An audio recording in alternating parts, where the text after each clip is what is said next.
What's your regular chant like when you just through the day, through whatever? What?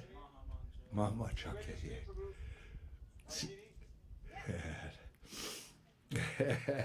I'm usually a Dal Nitai or Gor Nitai. Gor Nitai, Gor Nitai, Gor Nitai, Gor Nitai. Godari, Godari, Baja Baja Bai, Chaitanya Nitai, Nitai, Nitai, Nitai. We're an atheist if we try to quantify the amount of nectar contained within those two syllables, you know? Yeah, just like Hare Krishna, Goda, Goda, Goda. Om Jnana Timrandasya Gananjana Vakurvabhitas Purakam Gurugana Shisha Sambhushitam Chintya Chintya Samasta Veda Nipunam Shirupa Pantanugam Govinda Mabinam Ujuram Vratinam Bhaktyam Nitam Sundaram Vande Vishwabonum Divya Bhagavat Prem no Hibija Pradam Devam Divyatanum Suchandavaranam Balaka Chelanchitam Sandadananda Puram Sadeka Baranam Vairagya Vidyam Buddhim Sisidantanidam Subhakti Lashitam Sarasvata Nambaram Vande Tam Subhadam Madeka Sharanam Naishishvaram Shridharam Om Gyanat Munandas Yanganandara Salakaya Chakshur Militam Jena Tasmai Shri Guruve Namaha Vanchakalpatarubhyascha Kripasandubhyevacha Patitanam Pavanebhyo Vaishnavebhyo Namo Namaha Jaya Jaya Sri Chaitanya Jaya Nityananda Jaya Dvaita Chandra Jaya Gaura Bhakta Vrinda Hare Krishna Krishna Krishna Hare Hare Hare Rama Rama Rama Hare Hare Goda Goda Goda. Well, it's not a matter of quantity, it's a matter of quality. So Ek Bindu Jagat Dubai, as Guru Maharaj would always quote, one drop of the infinite can inundate the whole world in a flood of ecstasy, a flood of nectar. So, yeah.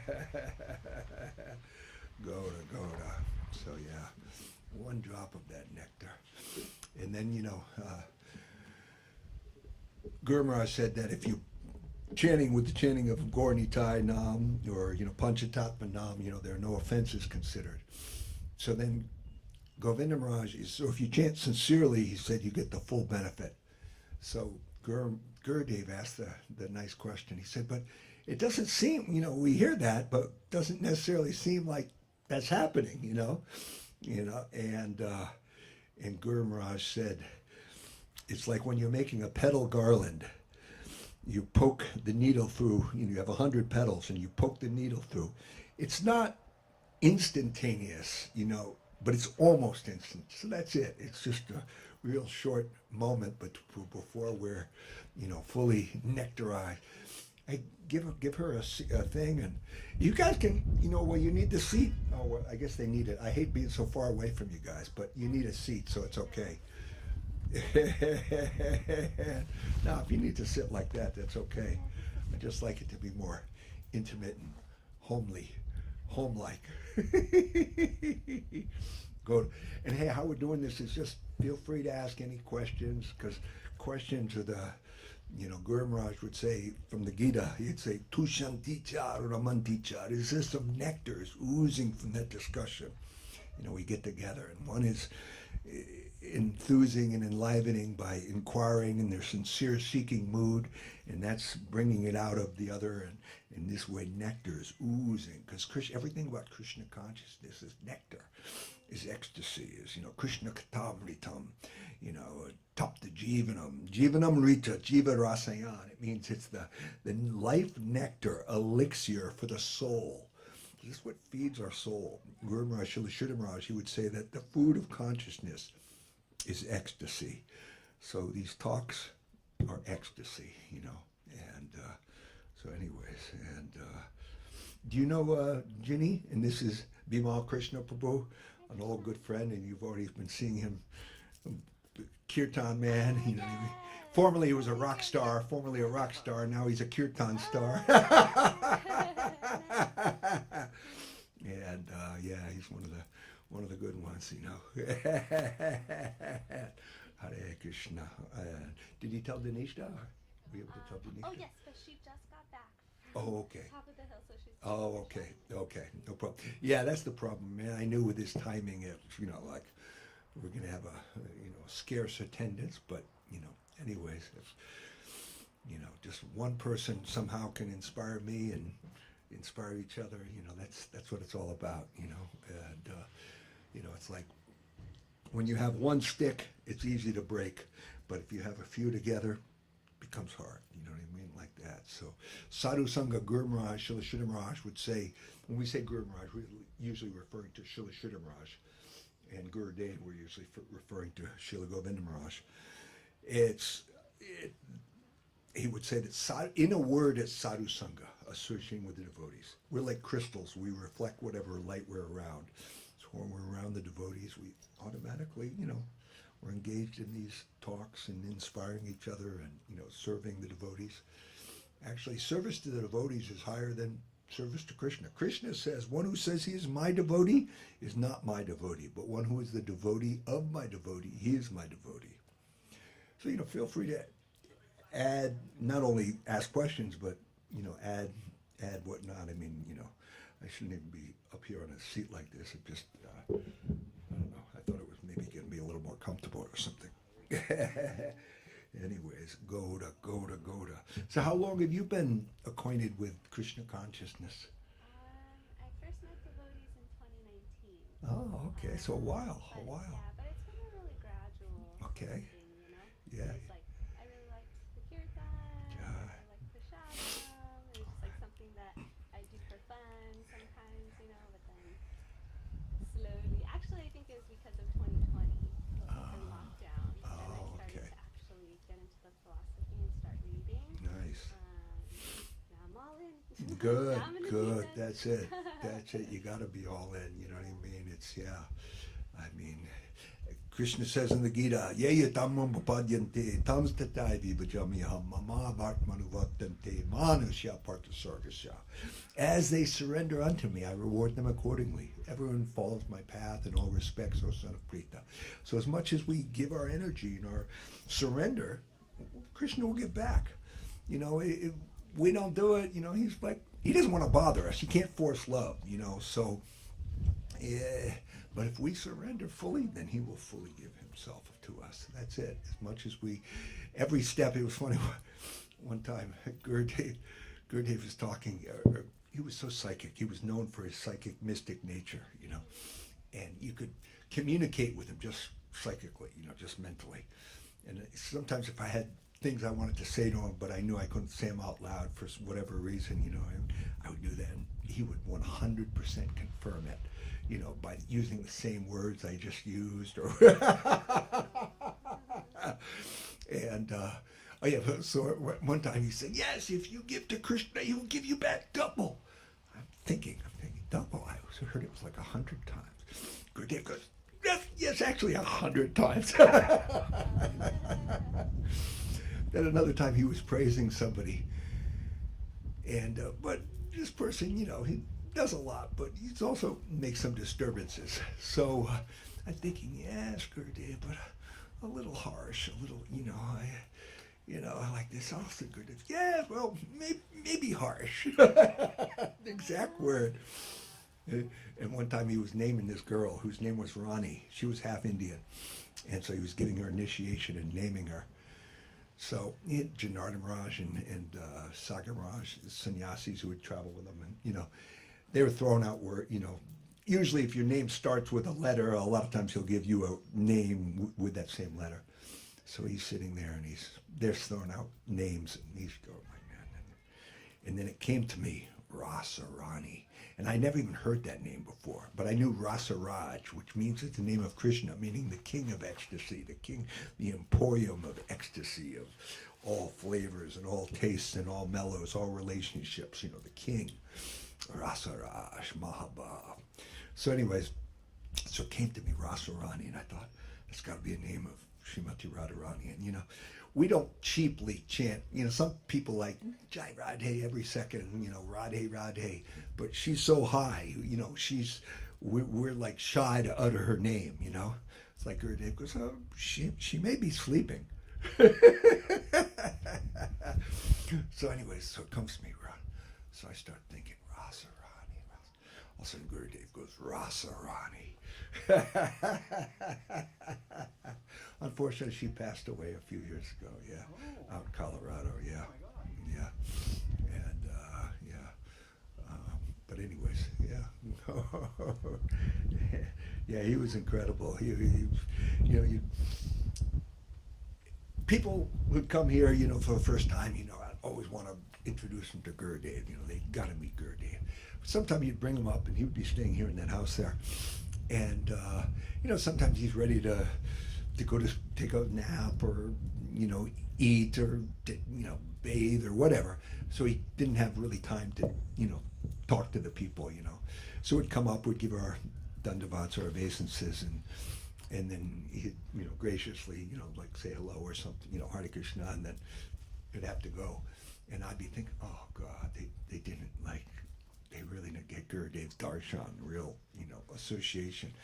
But would come out of there, and then, oh my God, I could feel the waves of like ecstasy coming off of my, you know, my heart, and they'd be crying sometimes, and you know, because it says in that song that we sing almost every day, Shri Guru Charna Padma, you know, Prema Bhakti Jal Hote Avidya Vinasa Yate. From him, ecstatic prema, divine love emanates, and you could feel it. I mean, sometimes you really, it's like even your vision would get, you know what I mean? It was just like, wow. It says actually in the Bhagavatam, it says, from the pure devotee, the saffron mercy particles are emanating. You know, so these saffron, and just the breeze off of, you know, them, you know, it's like, you know, and that's a super high devotee, you know, it's called Uttama Adhikari, no ignorance, Uttama, and Paramahamsa, Siddha Mahapurush, you know, yeah, it's a Sa Mahatma Sardurlabha. Such a great soul is very, very rare, even among the devotees, you know, even among so-called gurus, you know. You know, it's like sometimes Srila Govinda Maharaj would say, yeah, I don't have any problem with some of these other institutions, except they're engaged in guru business.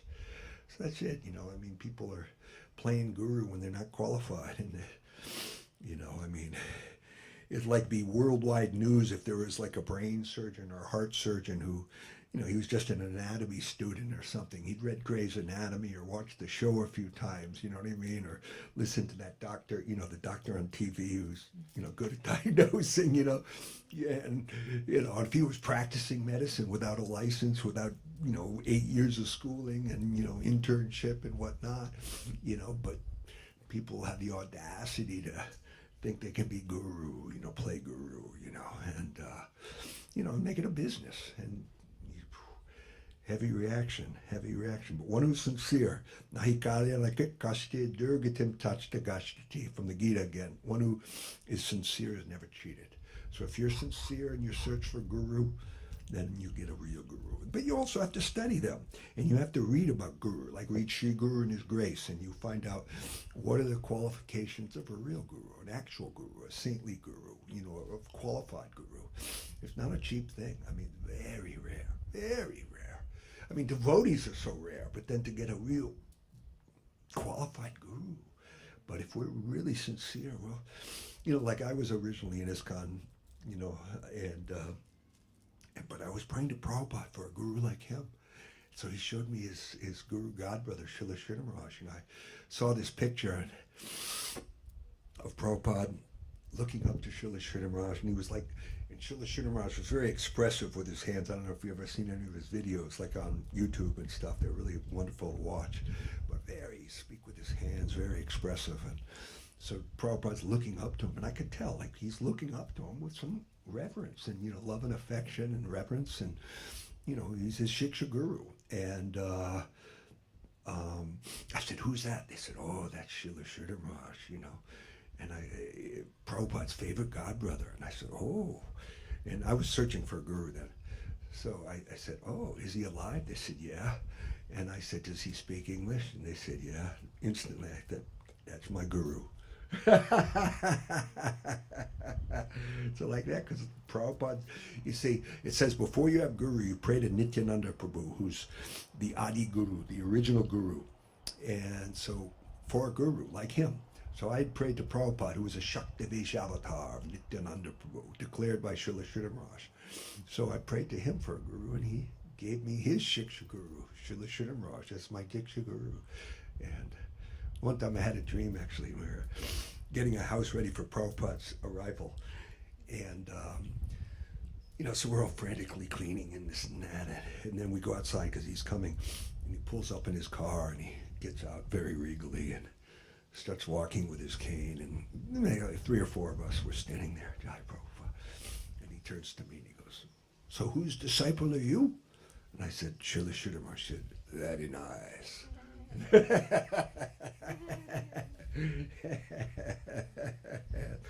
Yeah, so, and Srila Sridhar Maharaj says that sometimes in dreams, because our normal sort of duller consciousness is asleep, higher things can come through. So we can have, sometimes some far out, dreams like that, and by their mercy, that. Yeah, I'll tell you one far out dream I had when this was maybe 10 days or so, a week before Srila Sridhar Maharaj left the planet, and so he came to me and he grabbed me, and we blasted off through the sky, but not just like through the sky. It was like plane through planes of existence, plane, just like that. It's like beyond the speed of mind.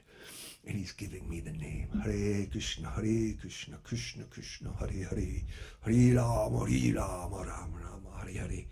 And I'm just like losing. I'm just like,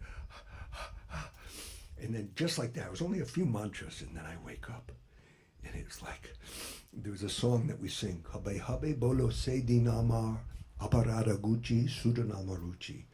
When will that day be mine? When will the taste for the name be mine? When will my offenses end and I get that real name? See, because as long as we're chanting offensively, we won't get the full name. It's like Lord Chaitanya. He couldn't even come out with one name of Jagadananda, the Lord of the universe. He would just go, Jug, Jug, Jug, and then he would lose it. Because I was telling him earlier, right before you walked in, he said, it says, Rupa Goswami said that if one tries to quantify, tries to analyze, tries to estimate the amount of nectar contained within those 2 syllables, Krishna or Gora or Nitai, you're an atheist, because it's like, you can't, it's infinite. You want to measure the infinite? You know what I mean? A drop of the infinite is infinite, Sridhar Maharaj would always say, So, we're going after infinity, and it's all, all nectars there, and that's the food for our consciousness, the holy names chanted purely, and yeah, it's just like somebody just stuck the sweetest, most amazing, magical lollipop in my mouth for a second and giving me that taste, and then yanked it out. I was like, what? Oh my God, oh my. So yeah, so sweet, and they're all merciful. That's it. Our gurus are all merciful. They're fully absorbed. They don't need anything, but they come down to the Madhyam platform, the middle class platform, in order to preach. See, on the highest class platform, you're seeing Vishwam Poonam Sukhayate. The whole universe is perfect. It's a perfect abode of ecstasy. Nothing's wrong. Everybody's, doing okay. But if you come down to the middle class platform, then you can differentiate a little, this is right, this is wrong, this is proper action, this is improper, this is what this person needs and whatnot. But on the highest saints, or the highest stage of saintliness, Paramahamsa, Uttamadhikari, they're not seeing anything wrong, so they don't feel any necessity for preaching, for correction like that. But they mercifully come down to the middle class platform in order to help the fallen conditioned souls like us, and to bring us up and to, give us their consciousness, give us Krishna consciousness, And Srila Sridhar Maharaj said, Krishna consciousness means constant conscious surrender at every moment. And Swami Maharaj Prabhupada, he said that, have you ever watched that movie, You're Ever Well Wisher? Oh, it's on YouTube. It's beautiful. It's Srila Prabhupada.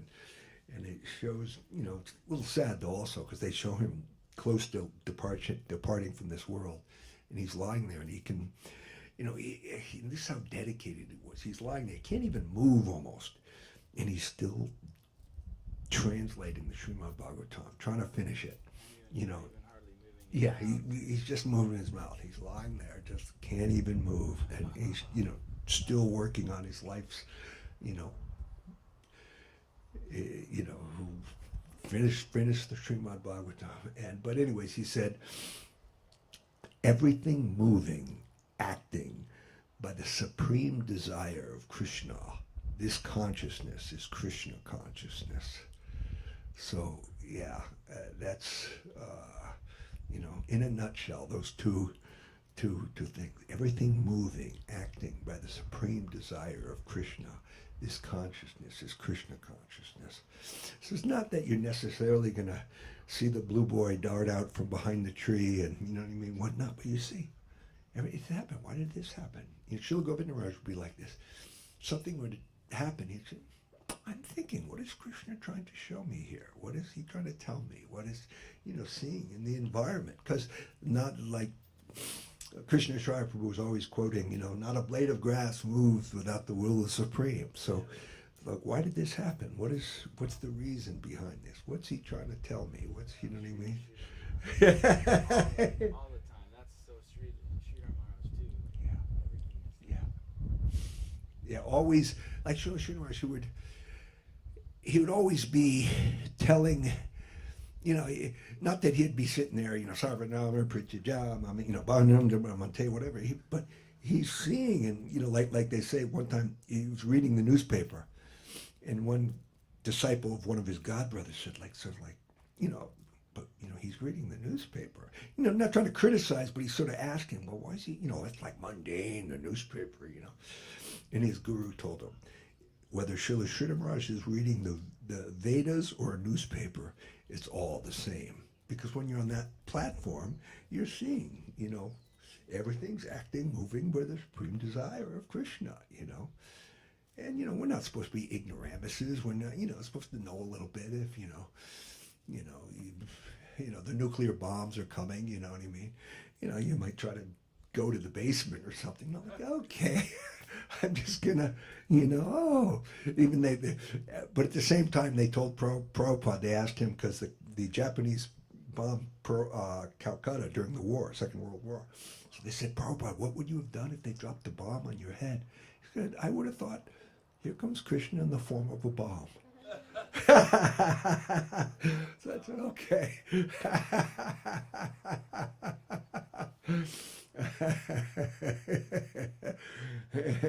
and that's it. We just gotta, throw our arms up like Draupadi. You know the story of Draupadi being disrobed, right? She just finally she just said, resistance is futile, So she just said, Govinda. And he made an infinite sorry, protecting his devotee, It's like one time I had a dream. In Hawaii, we had a long dirt road behind our house. And I had a dream I was going in reverse at like 70 miles an hour. And I don't know if you ever driven fast in reverse, but it's pretty hard. And finally it was like, and I couldn't stop, I couldn't whatever. I just said, okay, Krishna, whatever you want.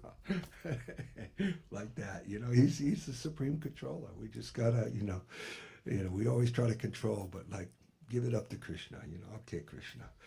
Whatever you want to do, whether you handle me roughly by your embrace or make me brokenhearted by not being present before me, you are completely free to do anything and everything with me, for you are always my worshipful Lord, unconditionally.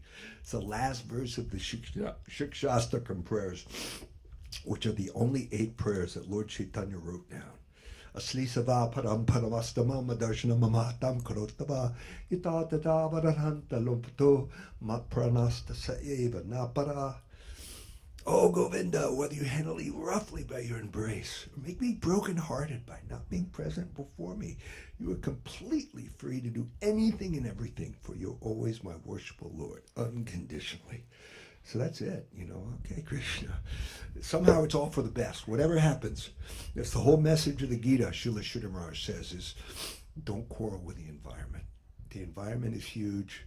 We're infinitesimal, we're minuscule. How we can change the environment? But we can change our reaction to it. We can change our consciousness. So smile with your karma, whatever comes your way. Soon you'll get out of all karma. But if you quarrel with your karma, you have to repeat the lesson, so like that. Just, that the whole message of the Gita in one little, condensation.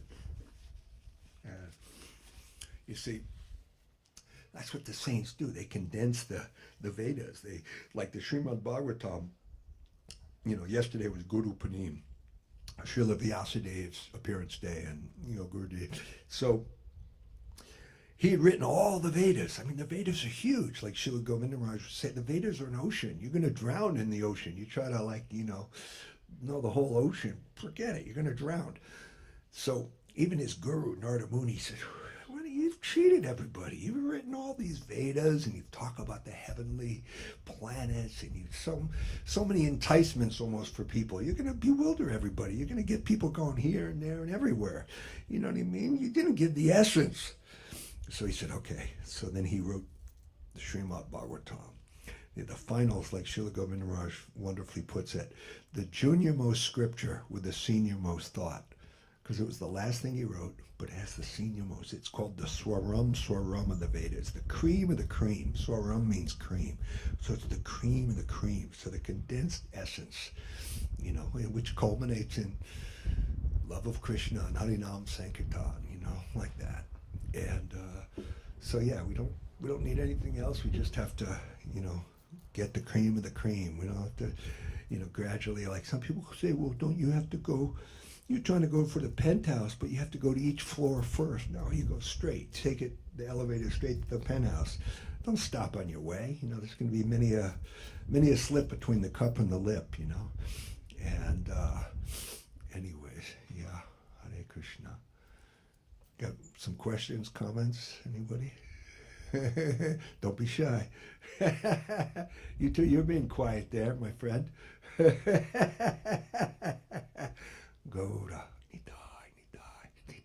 So it boils down to that, those two rules and regulations. Always remembering Krishna and never forgetting him. If you're doing that, you're doing everything. You're doing everything else, but you're not doing that, you're not doing anything. So yeah. But the only way we'll be able to do that constantly is the third verse of the Shikshastakam, which was Srila Govinda Maharaj would always say, Gurudev would always say, is the most important verse in all the Vedas. Tanadapi sanuchena tororiva sehishnuna amanina manadina kitanya sadahari. One should chant the holy name of the Lord in a humble state of mind, thinking oneself lower than the straw in the street. One should be more tolerant than a tree, devoid of all sense of false prestige. He should be ready to offer all due respect to others, expecting none in return. Only in such a state of mind can one chant the holy name of the Lord constantly. See, because if you're not humble like that, and you're not giving honor and respect and making everybody your friend, then you'll be getting sort of pushback from others, and pushback which will disturb your mind. It's like, oh, he didn't honor me. I'm, and you're angry. They didn't honor me, And so then your mind will become disturbed, and you won't be able to chant. But it's like, okay, yeah, I don't care. Oh, it's like there's a story in the Bhagavatam, and was it Chitra? Seeing who was the highest, Brahma, Vishnu, or Shiva.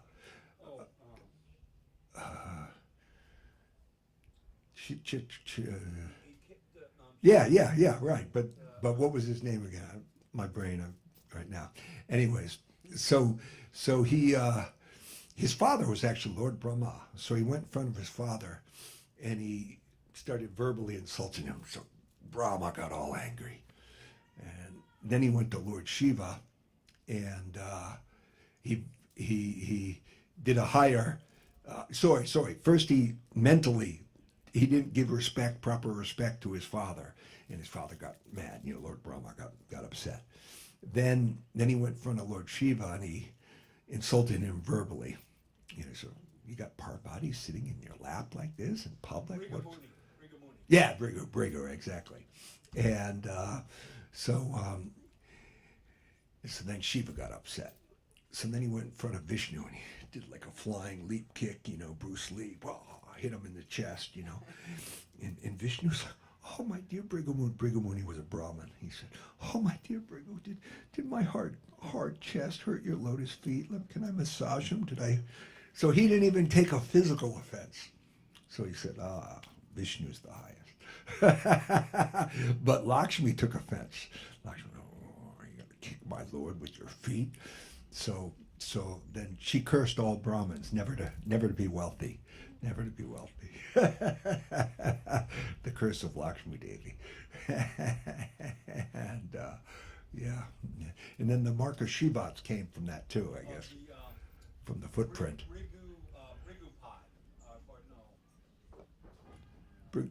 Yeah, it was from Brigu's kick, the mark of, but Shivats, you know what I mean? Anyways, yeah. Hare Krishna. And Narayana Parayana, Narayana is supreme.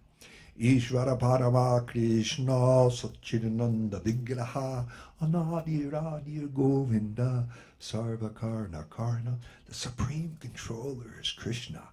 He is a body of Satchidananda, of eternality, of ecstasy, of, Ishvara Parama Krishna Satchidananda, full consciousness, and he's the supreme controller Sarvakarna Karnam. So controller of everything, supreme controller, in cause of all causes and all that is. Bahunam Jamanamante Jnanavam Mampapadite Vasudeva Sarvamiti Sa Mahatma Sudurlabha, from the Gita.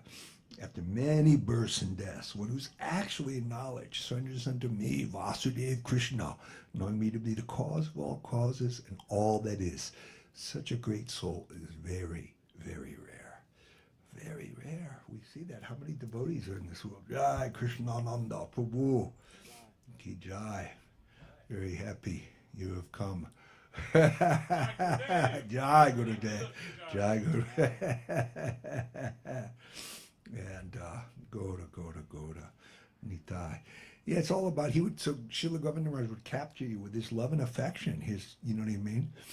And he just capture you. He was just so loving and affectionate. It's just like blow your mind, so personal. And, there's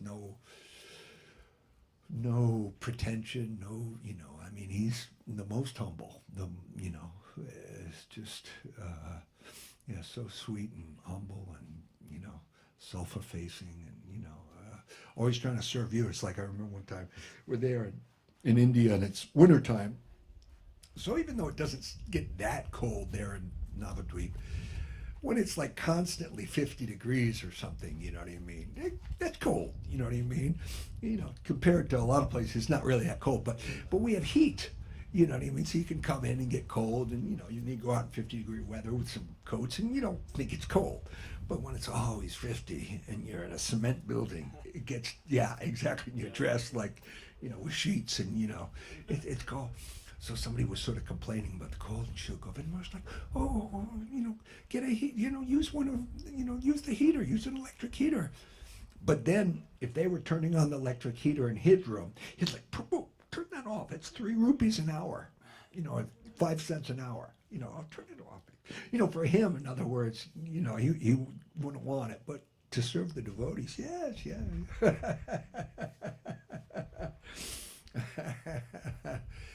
And always so careful too. It's like Srila Guru Maharaj and Srila Govinda also, they would think that they are the holder of Radharani's purse. All the money that they had, Lakshmi Devi, they would think this is Radharani. All right, there they are. Hare Krishna. And Hari. Hey, come up here if you want. Get some mats.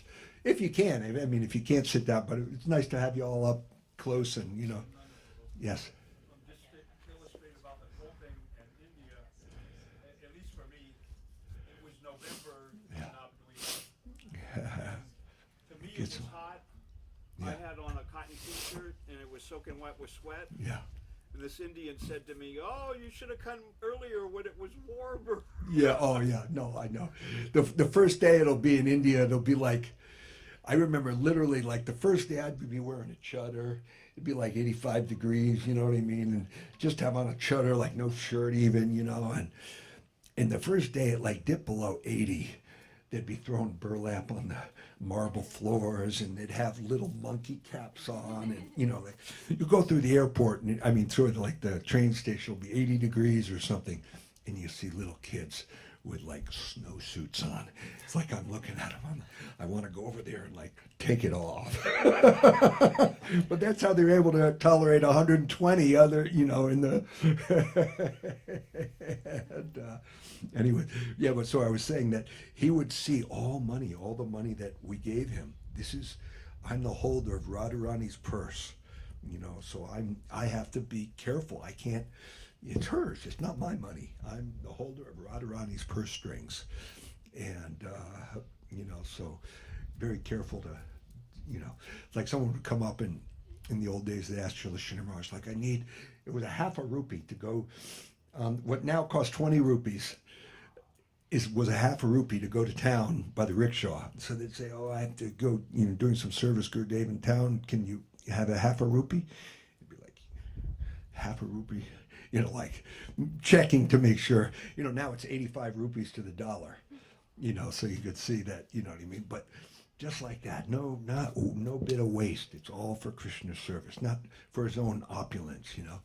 You know, I know one time somebody was showing him something, and Srila Govinda Maharaj, and they're saying, "Oh yes, Govinda Maharaj, you know, this is so expensive like this." And Govinda Maharaj said, easy to spend money, hard to make it. So that's it. We have to know that, like they say, wealth is for Narayan, Pratishta, like name and fame, are for Guru, and women are for Krishna, you know, and like that, knowing the proper utilization, you know, of everything. And hey, so feel free to ask questions and like that, you know, comment. And wish your brother came. Yeah, he got stuck with working and all that. Ah, yeah. Anyways, so how long has he been telling you about Krishna? Since we first started dating. Was how long ago? Like 7 months. Oh, good. All right. Well, you're very fortunate. Yeah. It was one of the very first things I brought to her, because, like, you know, I told her, if I'm going to associate myself with anyone, I want you to know that this is what I'm going to be talking about. Like, you know, it's a huge part of my identity, you know. Lord Krishna No, it's not part. It is your identity. It is your. It's who you are. Jivera Srupoi Krishna Nityadas.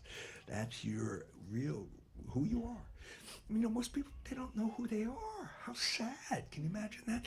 And if you don't know who you are at the time of death, you're going to be freaking the F out.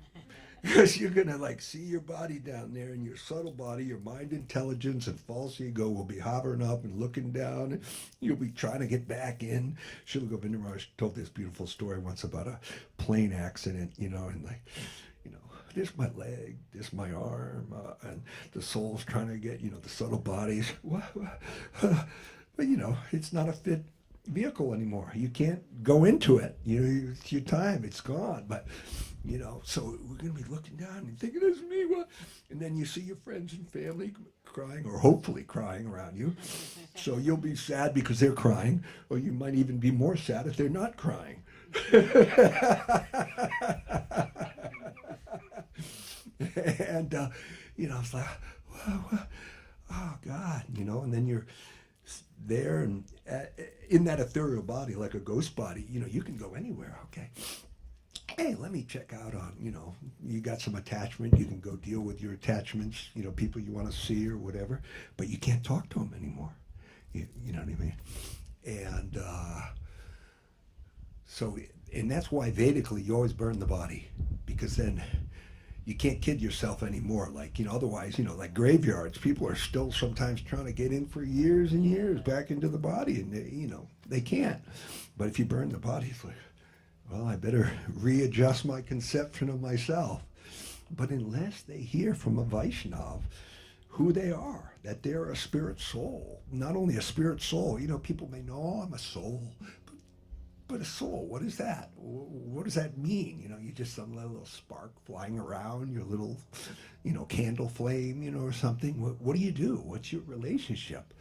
So that's why, it's like there's a beautiful book of Prabhupada, Swami Maharaj, The Science of Self-Realization. And it, it's a science. Self-realization, soul realization, It's like, I love that one verse in the Gita which says, this Raja Vidya Raja Guhyam, this knowledge is the king of knowledge, the king of education, because it gives direct perception of the self, the soul, by realization.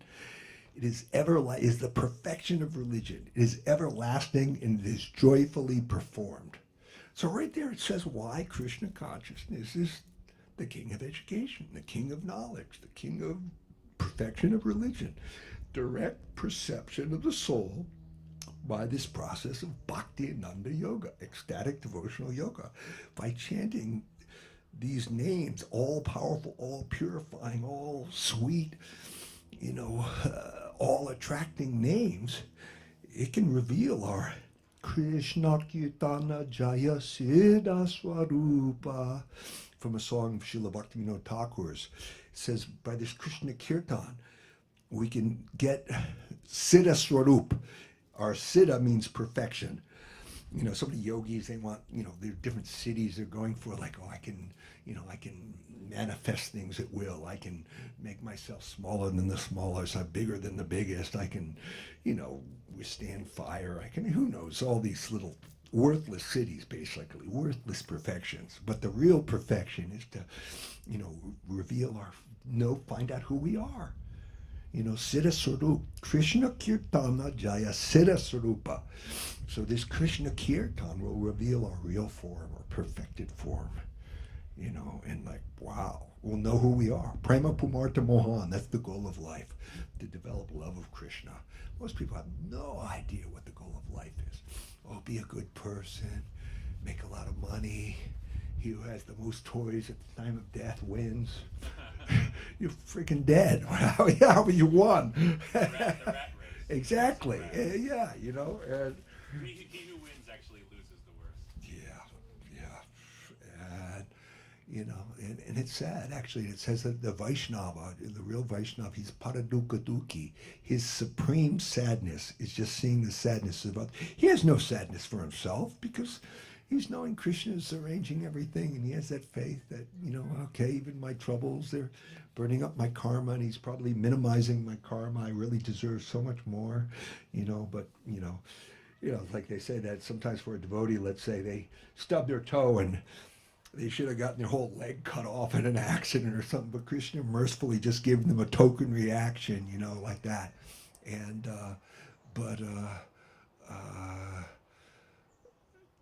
just seeing others. It says a pure devotee, when he looks at someone, it's like looking at somebody who's having a bad dream.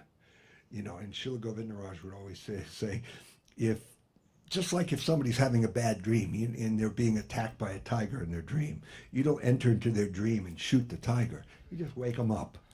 So that's the thing. If we wake people up by Krishna consciousness to all their, as Prabhupada would always say, if you have $1 million, all your $10 problems are solved. So this is the $1 million, Now what's a million? A million's not even enough, So $1 billion. This is the $1 billion solution, And everything else is remedied, It's like they say, if you have so many zeros, but you don't have a 1, you still got 0. As soon as you put a 1 on the end of it, though, then you've got something. So this is the one. Without Krishna consciousness, no matter what you have, it's all amounts to 0. And even if you live some nice mode of goodness life, you got your organic farm, and you're walking around, you got your beautiful wife and kids, and you're all barefoot and eating organic veggies, and it's all sweet and sunshine, and you're in Hawaii, you still gotta die. You still gotta watch your friends and family die. It's still temporary, So it's like it says, this from the highest planet down to the lowest here in the material world, they're all places of misery where repeated birth and death take place. And that's the thing, they're not sort of scared enough of death. They're not like, you know what I mean? Actually, Yudhisthira, they asked Yudhisthira Maharaj, what's the most amazing thing? He said, the most amazing thing is everybody's dying. Everybody's seen, their grandparents and their great-grandparents and so many people, friends and family die around. But nobody's really thinking that they're going to die.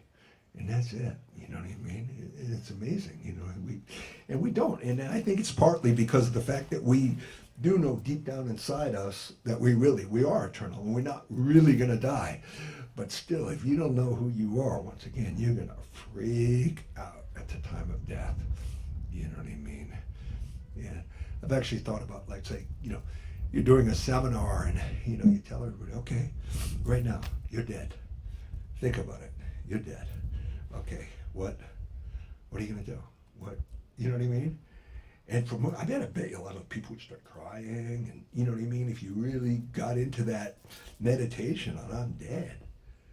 And what if you don't know something higher, damn, it's a sad world, bad world. Yeah. If you're dying or close to death, like that, you've wasted all your time. Exactly. But then again, mercy comes in an instant. That's it. Descending, coming down through the devotees. Actually, no matter even if you. Also, maybe you could talk about Sukriti and Well, accumulation. yeah, that's sort of what I was just gonna say. It's like if you can, very, very hard and very, very rare, but you could obtain, if you were a super yogi and whatnot, you're going to get to some Brahman, some oneness realization. But unless a devotee comes down and gives you that knowledge and that realization and tells you about Krishna, you're not going to be able to ever know Krishna by diving. He says even a lot of times the yogis, when they finally do come to the platform of realizing the super soul, they don't even think it's the super soul. They think it's them. Like, wow, that's me. But no, it's Krishna Dakshai Vishnu. So they don't even understand that. But by, like he's saying, it was Sukriti, means devotional merit. By hearing, by chanting, by serving. At first, people do things, it's called Agyata Sukriti, unknowing Sukriti, meaning like somebody's collecting, just with incense or what devotee, you know what I mean? But you don't know they're a devotee. And he says, oh yeah, we're collecting for a good cause. Oh yeah, here's a buck or whatever. So they get a little bit of devotional merit, Sukriti. And if they get enough of that without knowing what they really were doing, then that's the underground, like the root development. And then when that is sufficiently developed, then the Gyata Sukriti, the knowing Sukriti, like, wow, the devotees are special. The devotees, I should serve the devotees. I should give some of my wealth to the devotees. I should, try to serve them and help them and, like that. Then you know when you're performing the Sukriti. And also according to your Sukriti and your theistic development from a prior life, you come into a particular level of theistic conception. Even in Krishna consciousness, it's not all the same. I mean, nothing's all one, nothing. And all devotees, all devotees are worshipful on one level, they're chanting Hare Krishna, but there are gradations everywhere and in everything. Gradations of religious conceptions, gradations of philosophical conceptions, gradations of the Krishna conception, and, like I heard some, so-called, guru the other day, and he's, here it is, like, been around for 50 years, and he's still just saying, yeah, you're not your body, and, and it's like, yeah, that's true, and, we still haven't fully realized it, but, you can't say something a little higher and a little more attractive and enticing than you're not your body, you know what I mean? You're still giving them you're not your body lecture after 50 years, and you're a guru, so... Anyways, yeah, it's like Srila Sridhar Maharaj was saying, this Gaudiya Mat, this is what this type of Vaishnavism, Gaudiya Vaishnavism, the followers of Gaura, and Bengali Vaishnavas, it's a hard nut to crack. It's not simple. It's not, what I mean? It's very, very elevated, very developed, very, very, rare, very rare, and very, there's a lot to it. There's a lot to it. And the more you know you don't know. And if you think you know, you probably don't.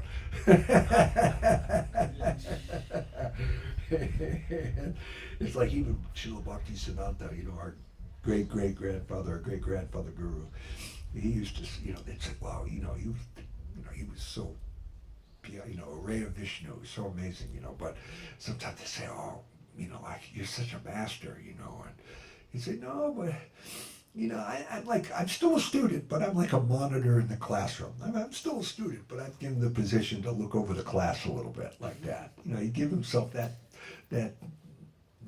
position. But it says, one who thinks he's guru is garu, is cow. He's a cow, you know what I mean? Because actually a real guru, he's thinking, everybody is my guru. Srimati Radharani, she's the topmost guru, and she's thinking, I can learn about devotion, I can learn about service to Krishna from everybody. She has that utter humility, and it's genuine. It's not, I remember I was in the Philadelphia temple years ago, and there was a sort of crazy guy, and they used to make they were called yogi bars. They were sort of like the first energy type bars. They were really good. They were out of Gitanagri. So the Gitanagri farm was close by. They had a little factory there, and they would sell these things. So the guys said, and so they would bring their boxes of blue yogi bars, ones where they're broken or whatever, and just give us huge boxes, So this guy's like, I'm so full, and I'm just gonna eat these yogi bars until I die.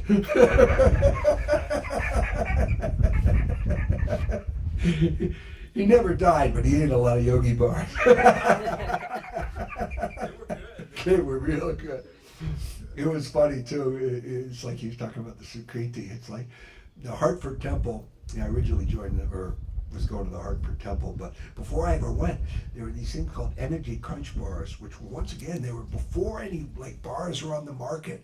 The devotees came out with this energy crunch, and it was so good. So I used to go to the health food store and buy them. I didn't know anything about, they were devotees. I'm not a devotee now, but even then, I certainly wasn't, And I would always get these things. I love them. And I go to the temple, and they pack me up a whole big, like a quart yogurt jar full of, I go, where do you get this? Oh, we make them here, and I've been buying them. So maybe by Sukriti, because yeah. And they were so nice to me there. Govinda Mela would talk about that too, about treating guests nicely, greeting guests, and serving guests, and where Krishna's not going to jump off the altar and run and serve his guest, and oh wow, finally after countless lifetimes you've come to the temple, let me give you a hug, let me give you some prasadam. But if he can induce us to do that, we'll be his ambassadors. We'll get a lot of mercy for that, And so yeah, they would pack me up with a quart of pakoras, a quart of the yogi bars, and then when I sold my car, so I couldn't. It was an hour away to the temple, so I couldn't get up there to the Sunday feast. They said, "Oh, we'll come get you." So they drive 4 hours, 1 hour to pick me up, an hour back, and then after the feast, bring me back again. Sometimes the guy would stay at my house overnight because it was late, But what service? What? But you know what I mean? Hey, well, God. I don't think that would happen today, though. No, generally not. But it should, that type of thing, Yeah. Well, it was funny. It was just like the guy was delivering produce here. And so, the man a little while ago from the Watsonville produce thing, he had a big truck, So I said, hey, come and get some lunch. He's like, no, I'm too busy. I can't do it. I got to run. I said, wait. I got to grab you some cookies. So I ran and grabbed him some cookies, So like he's saying Sukriti. So he ate, he ate some prasad. He makes some eternal benefit. He's performing bhakti yoga, and plus maybe he thinks, oh man, they were so nice. They're inviting me, they're giving me something. Most people want, they're just trying to take, but if the devotees are giving and serving, that's rare. That's rare in this world, and, yeah, you know what I mean? It captures your heart by giving. It captures your heart, and Govinda Raj would say that, treat, the guests come up here. It's a special thing, so treat them, serve them, we're the ambassadors for Krishna. Yeah. I remember the first time I went to India during Navadvip. Yeah.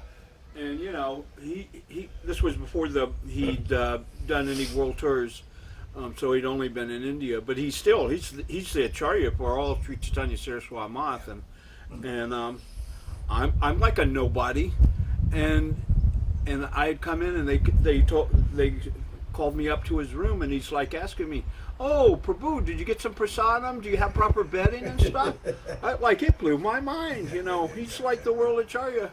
And that kind of loving and making sure I'm okay. Oh, it that really impressed me. Oh yeah, in the early days, he wasn't an acharya yet, but he was the president of the mod and whatnot. He would literally make sure we had our pillow and we had bedding and we had a mosquito net, whatever. He's doing that humble service that he wasn't thinking, yeah, I'm a 50-year devotee and I'm, I'm Maha Upadek Shaka Pandit, which he was, but, I'm Brahmin, I'm, nah, he's thinking I'm a servant of the servant of the servant of the devotees, with that mood of that service, just like, just captures, oh. Sometimes Gurudev would say things to me. No, Gurudev, it's the other way around. He just capture your heart with his. One time he was in Australia, and I was going to be going to Australia in a day or two. He was visiting Australia. It was his first tour. So I call up there, and I don't want to even ask for him because who am I? I don't want to disturb Gurudev. You know what I mean? So I'm talking to Sagar Maharaj on the phone, one of the other Maharajas. So I hear Govinda Maharaj in the background. Who's that? He's like, it's Jagadananda. Give me the phone. So I get on the phone with him. Jai Gurudev, Dandavats, And then he's like, oh, Prabhu, today's a very good day for me. And I'm thinking, oh my God, I'm so out of it. It's probably like a holy day. I'm supposed to be fasting or something. Something. I go, Gurudev, what is it? Is it a purist day or something? A holy day? What is it? No, Prabhu, that is morning shows the day. And Gurudev was noted even by Srila Prabhupada, called him a transcendental humorist, so he was super funny. He was so funny. And intelligent, super, spiritual, intelligent jokes too, It's like, a morning shows the day? Well, what do you mean, Gurudev? He goes, well, today is a very, very good day for me. That is, you were calling me, so I'm thinking today must be a wonderful day for me.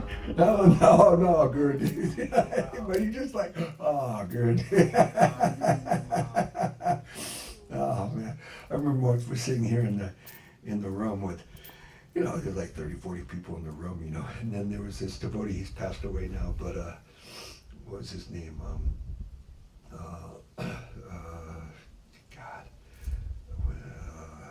I just had it a second. Ajita,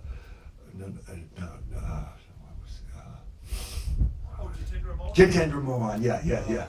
So he's like a humble devotee, and Gurudev looks right at him and goes, Prabhu, how are you doing? And so since he wasn't like some big devotee, he's like, he looks around like, oh, he can't be talking to me, he's looking like this. They go, yes, you, Prabhu, how are you doing? He's like, oh,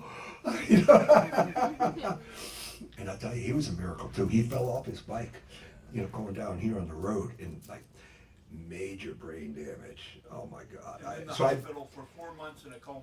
I went and visited him in the hospital quite a few times, and my God, I mean, you cry just seeing the guy. He was like Scrabble brain.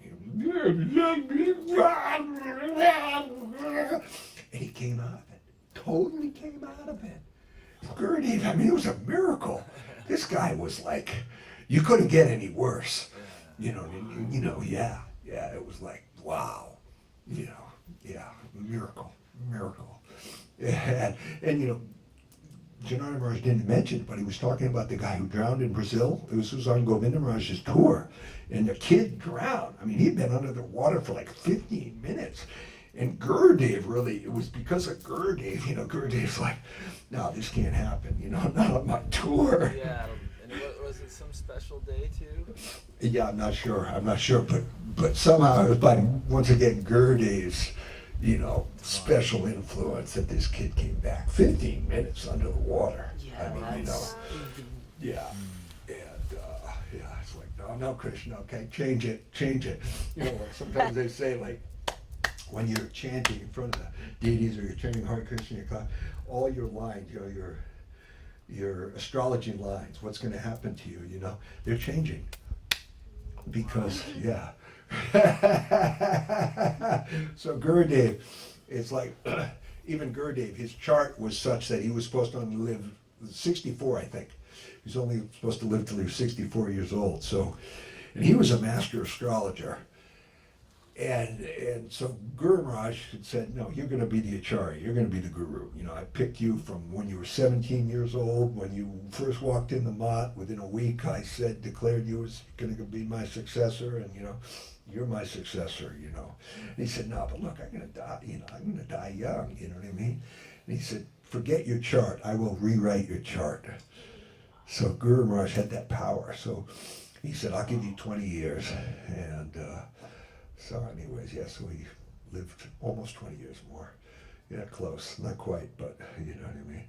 Anyways, because once again, he has his free will, and I think he wanted to check out at that point.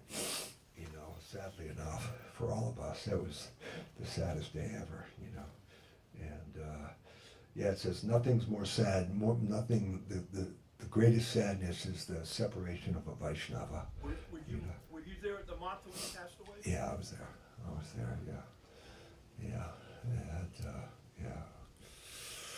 And, Hare Krishna, go to God. Well, when we put them in the samadhi, you're covering them with salt, the body with salt. They dig a big hole and you put them in, and then where I'm actually down in the samadhi with them, in the pit. And he also dug. He was also help digging. Usually they have other people come and dig the hole that goes down helping. Were you there too when he passed away? I was just before, some months before. But anyway, so I had to hold his head up, so I'm down in there, and I'm almost getting covered in the salt too, and I almost wanted to. I was like, yeah, come on. Me too, But anyway, so I was holding his hand and holding his head up, so his head doesn't droop down, so his head will be up, And I'm holding his hand. And later somebody goes, Prabhu, you weren't holding his hand, he was holding yours. Wow. Yeah. So God, what a guru. And it was sweet too, because as his god brother, he could it was a little less formal, we could, joke a little bit more, and, he's just so, it's, I would try to a lot of times go there in the off season, when there wasn't, a lot of devotees. So I'd be the only, literally, other than his servant, it'd be just me and him, like, all day, like from 3 a.m. until, then when he's taking a nap or something, until 8 a.m., when he'd go to bed or something.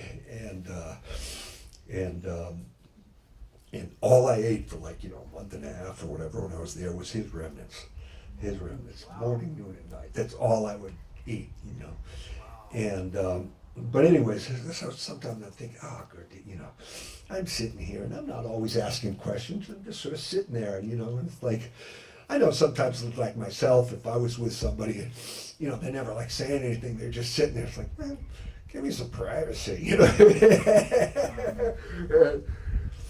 So I didn't, I came and gave my obeisance or something, and then left. I didn't come back maybe that day or, whatever. Next day, Gurudev was like, where were you, Prabhu? I missed you. And I go, oh, Gurudev. I said, Gurudev, you know, I'm thinking I'm just sitting here. I'm not even asking questions. I'm just bothering you. He goes, no, Prabhu, I always want you by my side.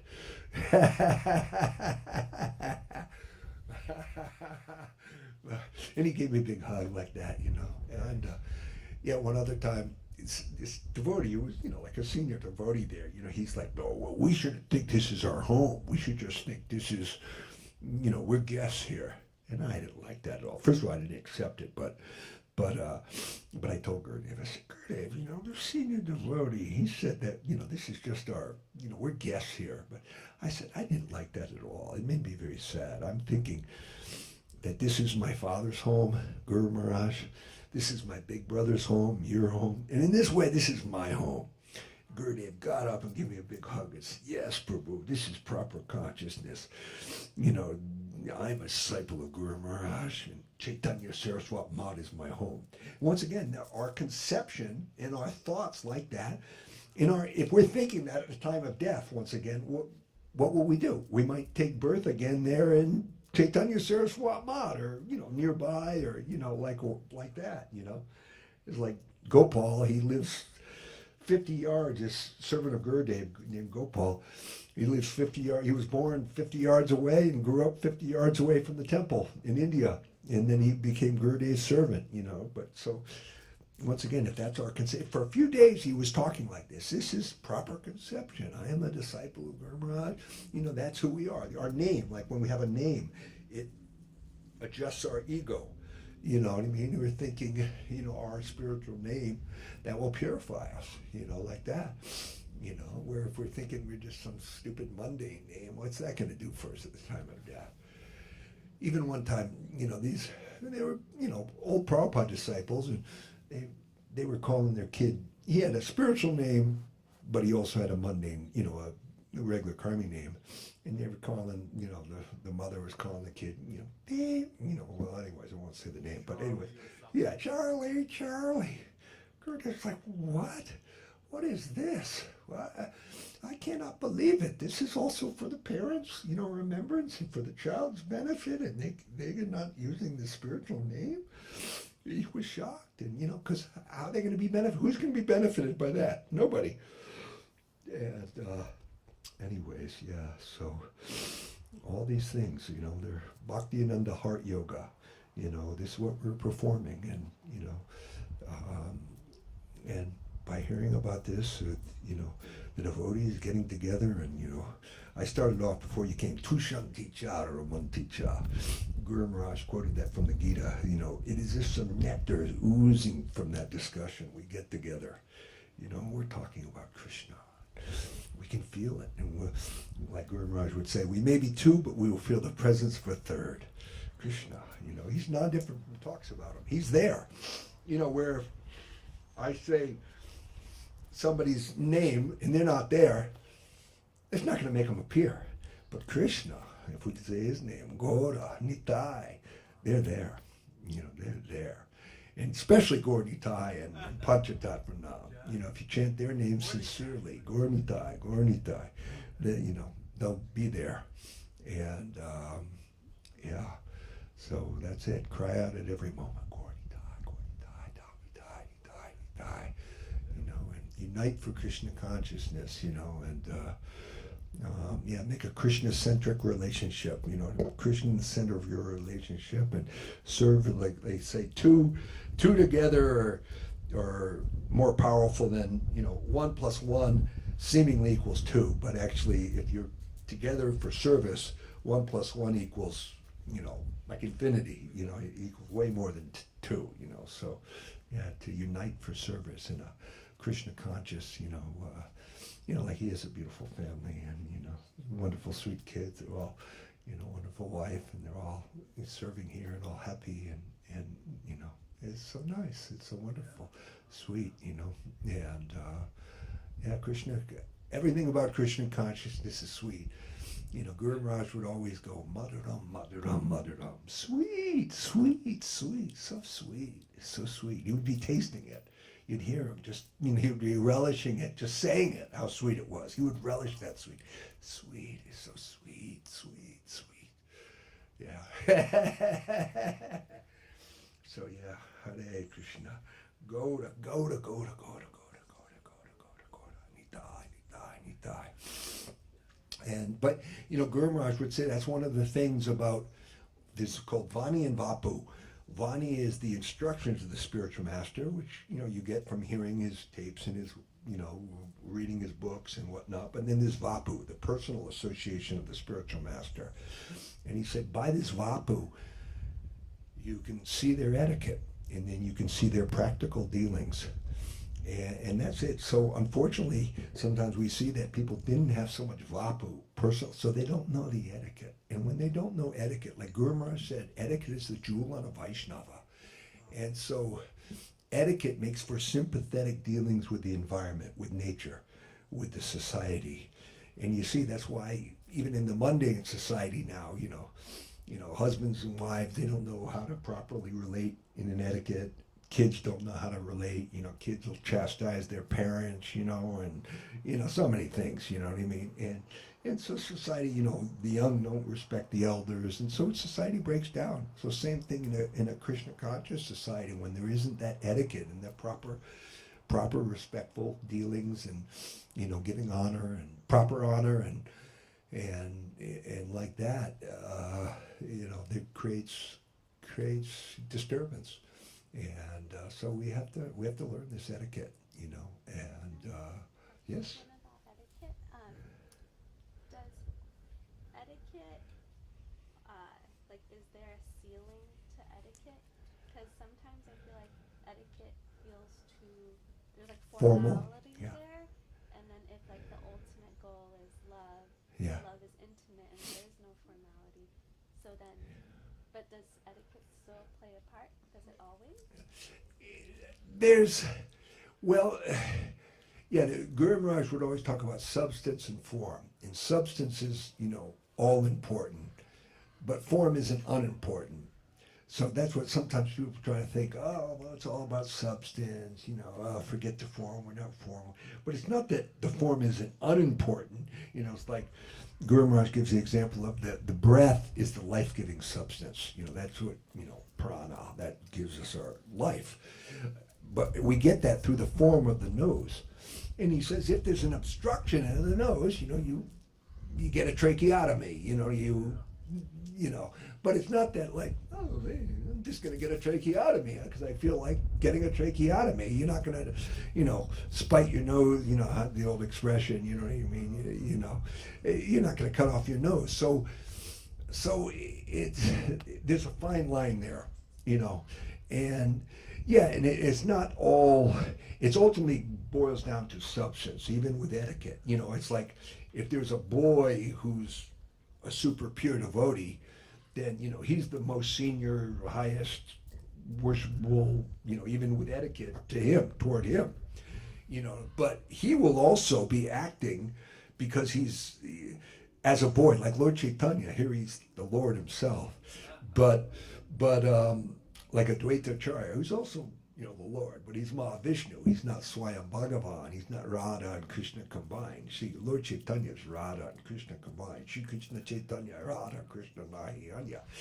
So Advaitacharya, even though he was so, he's Mahavishnu, Sadashiva, Avatar, but so Lord Chaitanya is always, as a boy and as a junior, he's always giving respect to Sadashiva,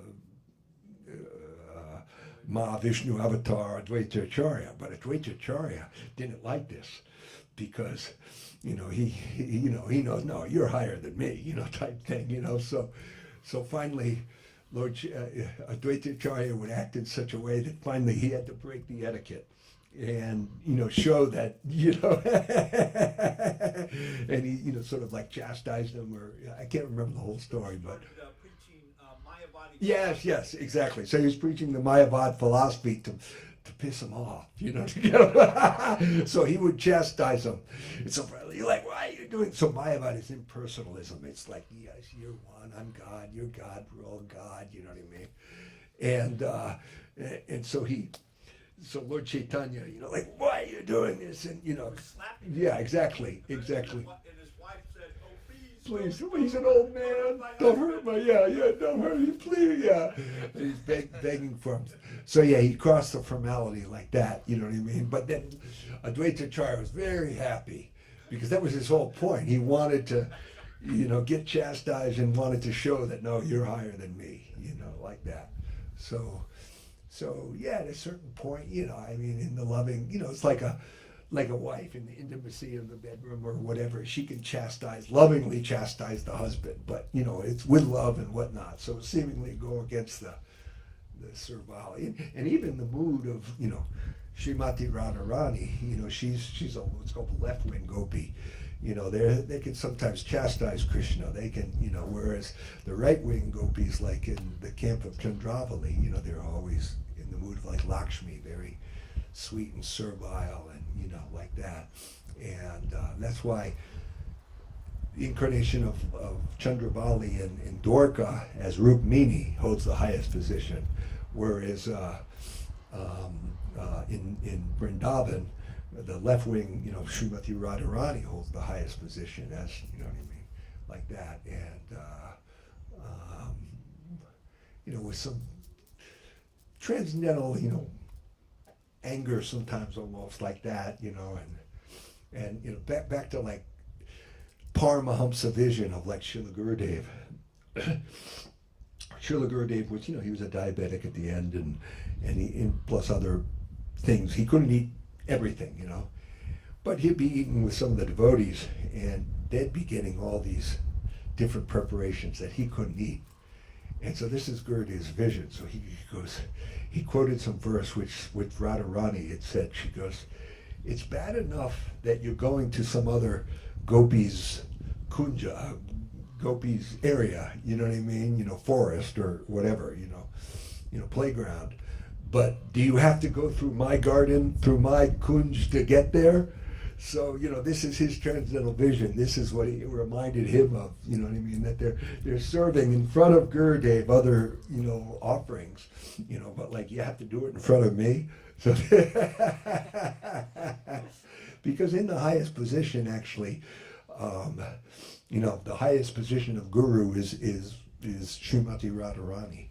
And, Nityananda Prabhu, but then, even higher position in vision is Srimati Radharani.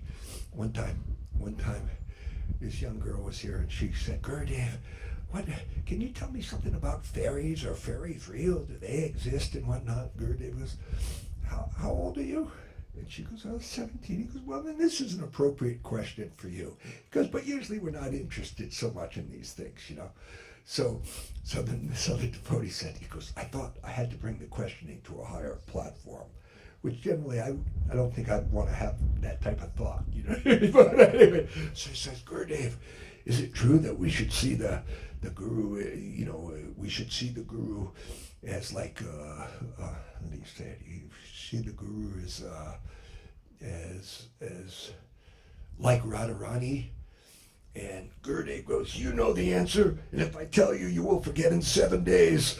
And not just as, but directly as Radharani, But he got heavy with him, and the guy told me later what he was thinking, So Gurudev, once again, could understand that mood, that he wasn't really asking as a sort of super sincere question, but sort of to, bring up the questioning to a higher platform, and anyways, so it was always so nectarine I wonder how many days total he stayed here. He must have stayed at least a year or something, all combined, maybe more, I don't know. Was there one time that he stayed here and he was here like 5 or 6 months? Something like that. I can't remember exactly. Yeah, no, it was amazing. It really was. We really got some sukriti. Can I just say something too? Like what you were saying, kind of. I think there's levels.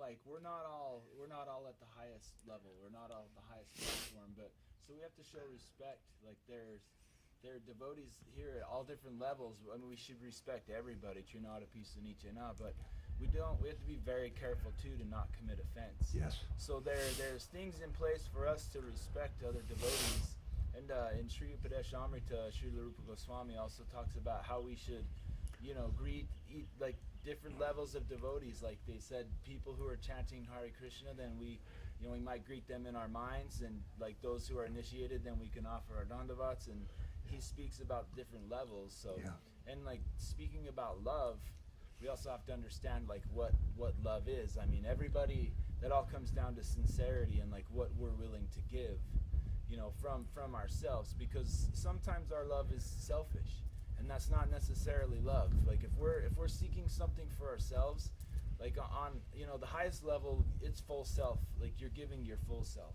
Like that's ultimately like love proper. The highest thing is giving yourself fully and dedicating yourself fully, which is what we're all trying to do. And like, do we do it perfectly? Like maybe not, but like that's why we're practicing this thing. So etiquette's just important. Like we have senior devotees here who have like dedicated themselves for like many years, and like we should respect that and worship that.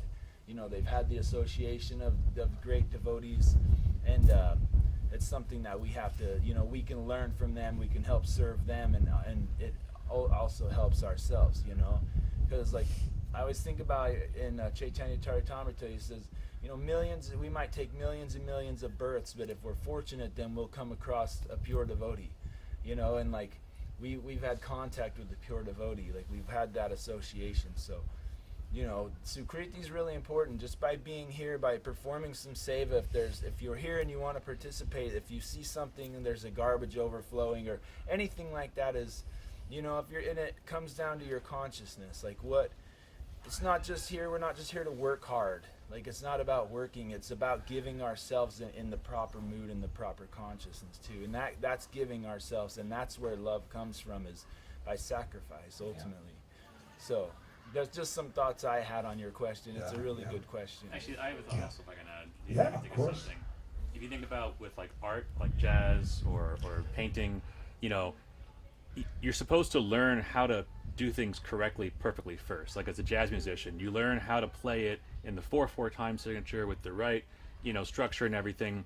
And then when you're a master at that, then you can break the rules intentionally in a way that adds some extra cool factor to what you're doing. So first, you have to, as a gentleman and gentle lady, be able to practice etiquette and follow the etiquette, and then maybe you step over that etiquette in certain cases with some good friend as a show of affection, or in some intimate situation, intentionally maybe you'll bend the etiquette to further have intimacy. But the baseline is first that you are having etiquette, and you know how to have etiquette. That's there to begin with. Something like this. Good, yeah. It's just sort of like in martial arts. And Bruce Lee would say, first you're doing your katas and your forms, and, in a certain way, and until you learn them expertly. And then it's just more flowing, beyond the form, he would say, and, like that. But, first, until that's it's an intimate platform. It's like Damodar Pandit. He would even sort of chastise Mahaprabhu, chastise Lord Chaitanya. Here he is, a devotee. He's chastising the Supreme Lord. Like one time, Lord Chaitanya had a friendship with this young boy, but he was the son of a widow. And he said, Mahaprabhu, you be a little careful, because, people are going to think you're being friendly with the boy to get to the mother or something. See, he's a sannyasi. Of course he wouldn't, but he's saying, people might see it like that. And, so he's seeing the formal. Lord Chaitanya was going beyond the form in that way, but he pointed that out to him, and Lord Chaitanya accepted it, because he is in a formal position as a sannyasi.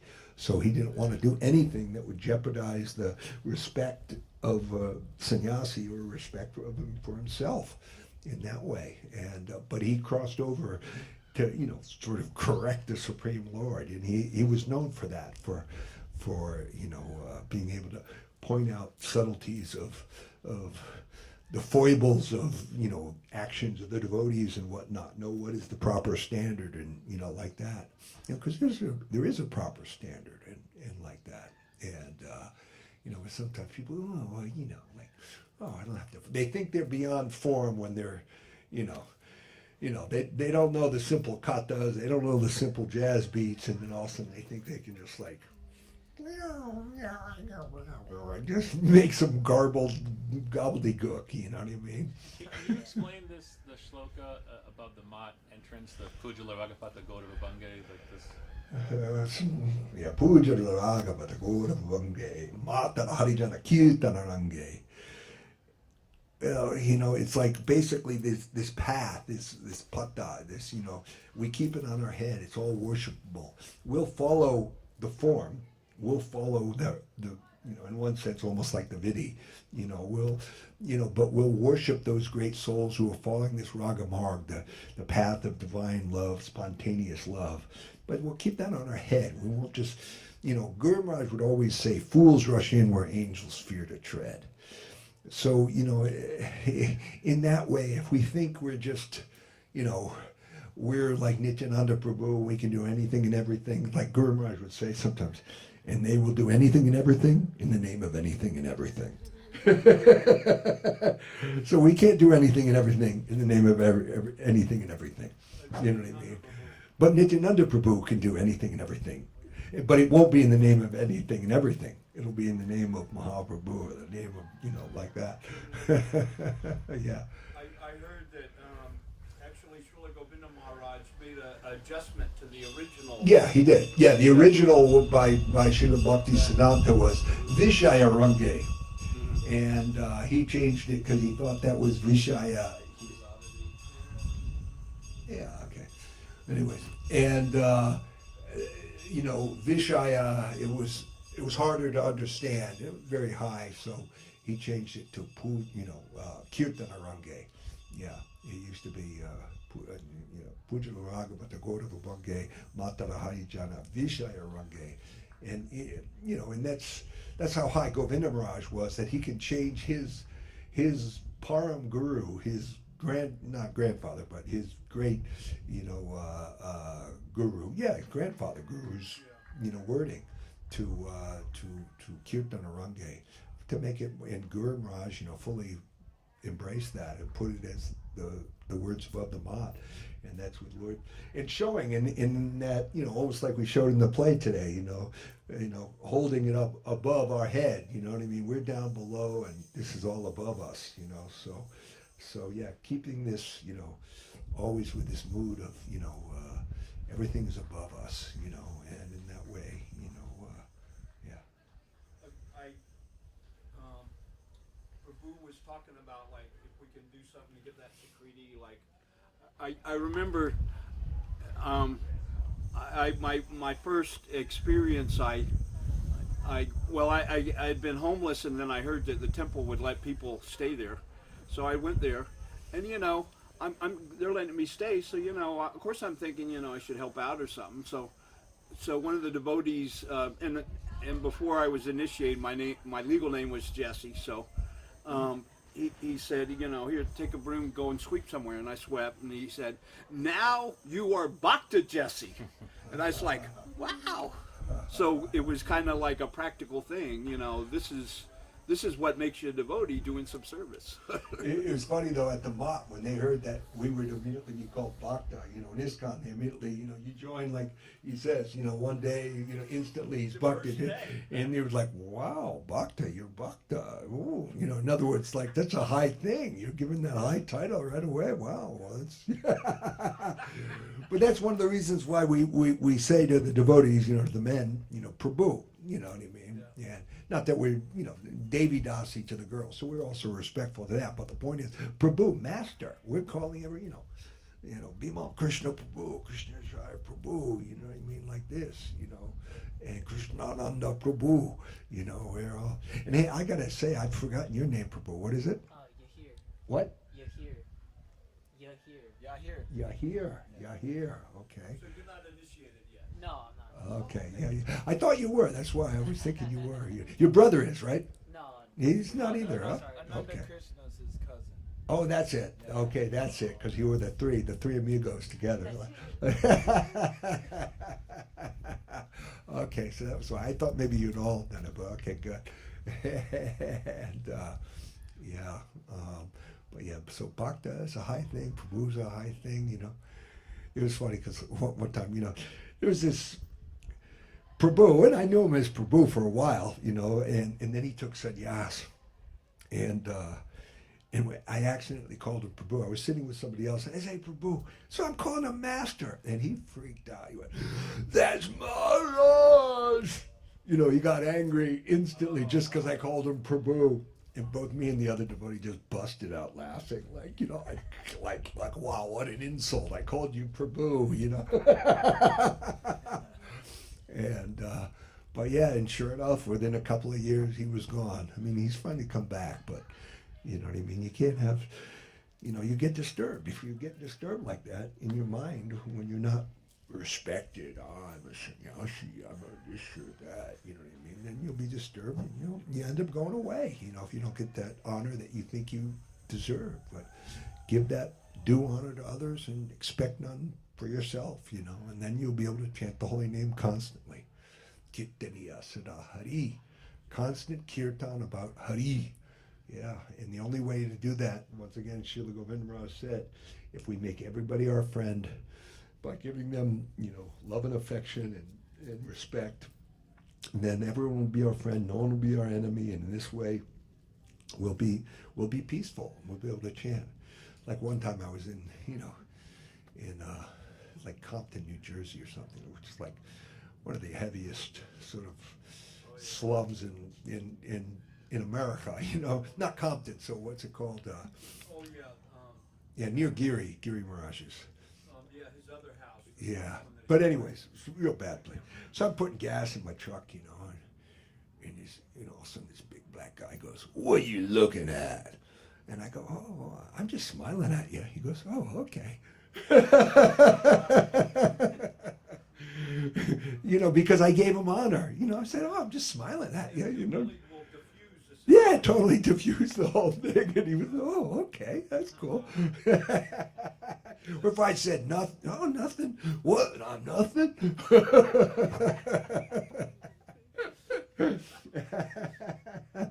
But it says it's like the six Goswamis of Vrindavan in the beautiful song, "Dira Dira Jana Priya Priya Karo."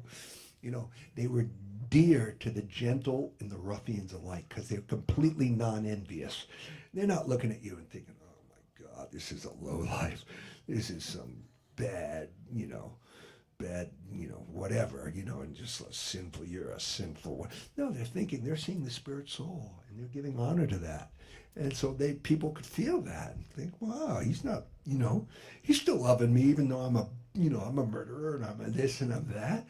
And then it's like, wow, you know, because he's seeing the soul. He's not seeing that external, you know, form like that. So they were dear, the gentle and the ruffians alike.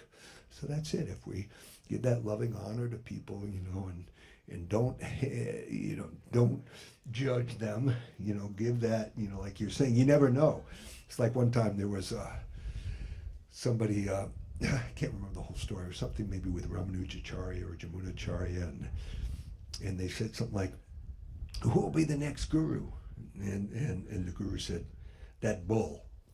And the bull was drinking from the lake, you know, like splaying his legs out. And the person thought, "Wow, what's he saying? The bull's the next guru?" And then later on, years later, he saw like a man was doing that, drinking this sort of the same way. And he realized, you know, like that. So, yeah. And anyways, Hare Krishna, Goda, Goda, Goda. Any more questions, comments? And yeah, very, very happy you all came here and inspired me. And Jagadananda Das Prabhu ki jai. Goda, Goda, Goda, Goda, Goda. Nitai, Nitai, Nitai, Nitai, Nitai. And I don't know if you know this, but Srila Sridhar Maharaj, at the end of his life, for 2 years before he left, he put down his japa bag in chanting of Hare Krishna, and he would just chant Dal Nitai, Dal, merciful Nitai, compassionate Nitai, Nitai, saying like Gurudev, Nityananda, Guru, you know, original, he's my only hope. Nitai, Nitai, Nitai, just constantly Nitai, Nitai, Nitai, Nitai, Nitai. So sometimes I tell people like, yeah, just like, You know, we have to remember we're tiny, tiny, insignificant living entities. Tiny, very tiny. So if we just think this tiny, tiny, tiny, tiny, tiny, tiny, tiny, tiny. It's like, you know, there's a beautiful story in the Ramayana where, or the author of the Ramayana, actually, he became Valmiki. He was Ratnakar, who was a murderer and a thief, and you know, and so Narada Muni came to him and he said, well, you know, you're a murderer and a thief. I don't really think you want to chant the holy name of Lord Ram. So just chant murder, murder, murder, Mara, Mara, Mara. So he started going Mara, Mara, Mara, Mara, Mara, Ram, Ram, Ram, Ram, Ram, Ram, Ram, Ram, Ram, Ram, Ram, Ram, Ram, Ram, Ram, Ram, Ram, Ram, Ram. From Mara back, you know, when you're chanting, it becomes Rama, and by that, his whole heart became cleansed, and he was able to see in his clear consciousness the Ramayana. He saw the Leela of Sita and Ram and Lakshman and Hanuman, and became the author of the Ramayana. Wasn't he was like some roving reporter following them around in the woods. Okay, today they did this. Let me see. I'll write it down. No, but in his clean heart, and it's like Srila Govinda Mela would say that in the clean play of our clean heart, everything will be revealed. And we can cleanse our heart by sadhu sangha, by Krishna katha, by chanting the holy names, by this divine process of bhakti nanda yoga. You know, Shravanam, Kirtanam, Vishnu Smarnam, you know, and you know, like that. You know, we'll our clean heart will things Krishna Kirtana Jaya Siddha Swarupa, by that Krishna Kirtan. Well, you know, it'll stun us. It'll like, wow, this is it. This is who I am.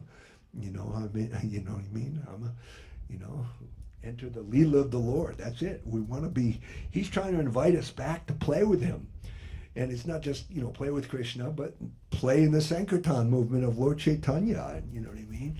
You know, be, you know, enter into that eternal kirtan. You know, they would chant at Srivasangam all night long. You know, most ecstatic closed door kirtans. We couldn't even conceive of such a thing. You know, and yeah.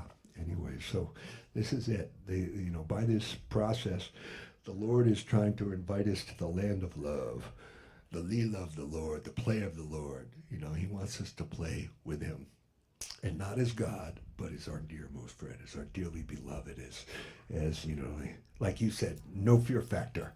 Yeah.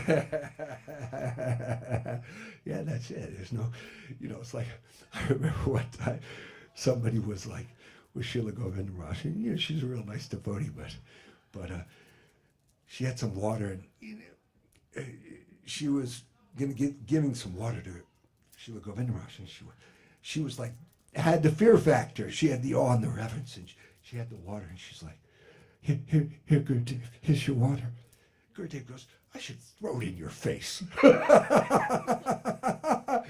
You know, he's sort of showing her, like, come on, just be real. You know what I mean? What is this? Oh, Gurudev, like you're afraid. You know, you're giving. Sudarshan always said, Gurudev wanted you to be your authentic self. Exactly. Like, Krishna's in our heart. He knows what we are, you know, so just. Exactly. He says always offer yourself where you're at right now. Don't wait till you're not going to become this perfect thing, you know, like offer yourself now, like whoever you are, like whatever stage you're at, like start from here and offer yourself now. Yeah, no pretenses, and certainly don't try to make a show or try to act like you're higher than you are. Because believe me, Gurudev will see through that real quick. Real sometimes quick. humility comes from humiliation. It's like one time we were here, you know, and you know, I'd always be going in with Gurudev and into his room or whatever. But one time, you know, it's 30 or 40 people, and it's called, you see, the thing is, some of the gross things are easier to give up, but the subtle things, you know, name and fame, that's the hardest thing to give up. So all of a sudden, I'm, you know, with Gurudev, and, you know, the people are all there, or they're leaving, you know what I mean, but I'm still staying with Gurudev, and I sort of got a Pratishtha thought, like, oh yeah, like, you know, I'm in the inner circle, you know, something like that, you know. Gurudev turned to me and went, Prabhu, you have something to do? You know, like he could just understand, and he's like, don't use me for your Pratishtha, your name and fame. And man, I just like, It's like the Shooter Shrafa, who's a dear friend of ours who departed a few years ago. He said, like, and he was like a tough Brooklyn guy, you know what I mean? So, real sort of ornery, tough guy, And he goes, I'm not afraid of anything in this world except Gurudev. And Gurudev, man, when Gurudev showed you how heavy he was heavy. So just like that, when he just saying that simple thing to me, I'm like, no, Gurudev. Forgive me. Well, I came in, can I tell a quick little Yeah. So I came in one time in Calcutta. Gurudev went out somewhere in Yeah. the car, and he had a different. It wasn't Mahananda at the time. He wasn't driving, but he had this other driver. And I was in the room, but Gurudev came in. I knew he was coming, so I came out to see what was going on. But everyone was quiet, and they were walking up the stairs. But it was like the mood was so heavy. I guess he really got on some, like the driver did something dangerous, or I don't know, but he chastised him heavily. But and Gurudev at the time he was showing ill health, but he walked up the stairs, and I just remember Sham Sundar from Italy. He was like Jai Shri's husband. Oh, He was. I'm like, what happened? He's like, oh, Gurudev. He's like, oh, the fire. And he goes, it's good, because Gurudev, he's walking all the way up the stairs, showing. But just that mood is like you feeling that thing, that like you're saying anyway. Yeah, like Guru Maharaj would say, Guru means heavier than Himalayas, unshakable in his position, but also like that, like, whoa, when you're fire, he's chastising you, and whoa, it like hit you, and but I call Gurudev, I called him like a samurai sadhu. Sadhu means one who cuts. They cut your false ego. But like there's a story of the samurai, and he takes a sword and he sweeps it at the person, and then the person laughs. He goes, "Ha ha, you missed." He goes, "No, shake your head." In other words, he had such a sharp sword, he cut his head, but everything's still sort of like connected. Shake your head and it'll fall off. So Gurudev's like that. He could cut your ego, but in such a way like that it wouldn't hurt. You know what I mean? And it's like there was this one big Prabhupada disciple. He was like huge collector, GBC, and this and that, and he got into Srila Govinda Maharaj at first, and but then later he met some other guy who wasn't qualified, but the guy could quote slokas like the wind, just like the wind, and he goes, well, Srila Govinda Maharaj always made me uncomfortable because he was always praising me, but like this other Maharaj, he's always chastising me, and it makes me feel good. So who's working on your ego then? Govinda Maharaj would say, oh, Prabhu, oh, you're such a wonderful servant of Prabhupada, and you this and that, oh, I'm so happy you're coming, and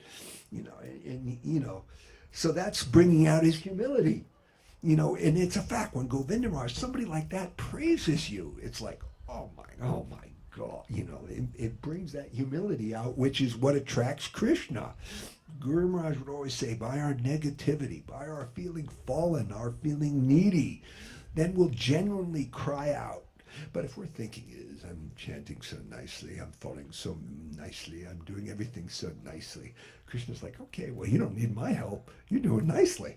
But if you're feeling fallen, you're feeling, oh, I have no hope, oh, Krishna, Mom, he's right there.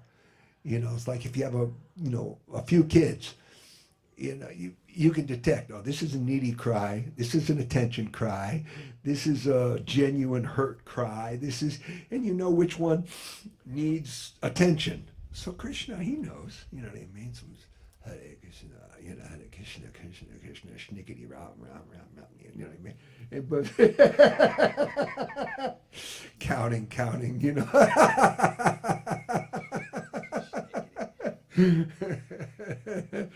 And then someone else, just a little bit, and like, and yeah, you can't cheat in this process. You can't cheat, you know what I mean? Krishna's, it says right in the Gita, he's the cheat of the cheaters of cheaters. Of cheats, I'm the cheat. You think you're a cheater? You ain't nothing. You're a small timer. Yeah. So I was supposed to go to London, and I was going to be able to, but then I couldn't go. So I was going to call and let them know that I wasn't going to go. And I was thinking, like David Sheets or somebody would answer, and so, it rang, and hello. It was Guru Dave, Yeah. and then I'm like, like bewildered and really, oh my God, it's Guru Dave, and so I'm saying, oh yeah, Guru Dave, I was supposed to come, but I couldn't come, and so he said to me, and it's a phone call, so I can't see him, but it was like, Krishna is very tricky, and he has tricked you, and I like, I'm still even kind of, to this day, even like kind of processing that, what I'm being told of that. Well, back to your question. One time also, sort of long story, but I'll just, somehow I said something to Gurudev, and he goes, Prabhu, that is a form of chastisement. But I like it. And he was so happy with me, like after that, you know what I mean? I didn't really feel like I had chastised him, but I could sort of understand now, you know what I mean? But he was happy, like I had crossed over that formality and just dealt with him, in love, not just like, Gurudev, yes, Gurudev is, just like you're saying, relate to him, just be real. What did you say to him? No, I don't even remember exactly, and it's sort of a long story, you know what I mean? It's not, that's not the point of the matter. The point is just that, like she was saying, crossing over that formality. Dealing them, more as like my senior godbrother rather than guru. And I know that when I would deal with him more as a guru, like that, somebody likes to, it's just like, you love your kids. And it's great to play with your kids and whatnot, but sometimes you need some adult association. You need some friends who are more on your level and whatnot, you know what I mean? So same thing, he's guru, but he liked to also have his godbrother friends, you know what I mean? And, because he is a person. He's a loving person, personal person, and he's not thinking he's guru. So anyways, all right, so we'll go. Well, I'm once again very happy, and Jagadananda, Jaguru Maharaj, look at him beaming there, and young Srila Govinda Maharaj, and Hare Krishna. Wow. He would say sometime, when I leave, I will be sitting in this oak tree here, and I will be looking down. Watching the devotees. One time he told like a ghost story, and he said, yeah, there was this old ghost, and he was sitting in a tree on a low branch in the tree, and like somebody came and like sort of like said, hey, come on, move your legs, you know what I mean? He sort of, I'm old, you can't tell me to move my legs, I'm an old man, But so the point was that even though he was a ghost and he can go anywhere at the speed of light, he still had that ego that he was an old man, like that, And then maybe he told another ghost story, and then I said, and so he started, and so I said, Gurudev, I'm haunted by two ghosts too. He looks at me like, like you're crazy, you know what I mean? But and I said, yes, bhukti and mukti, and there's a verse that says like that we're calling Bhakti Devi. We're trying to say Bhakti. We want Bhakti, but our heart is a filthy place. We're inviting Bhakti Devi into our heart, but we still have the desires haunted by the ghosts of bhukti, enjoyment, and mukti, impersonal liberation. You know what I mean? So we have to remove those ghosts. So he looked at me like, and then I said bhukti, and he laughed. But he was a transcendental humorist. Prabhupada specifically called him that. And yeah, he was so funny. One time I was serving him, asking him, giving him a date. And he goes, ooh, date for a 70-year-old man?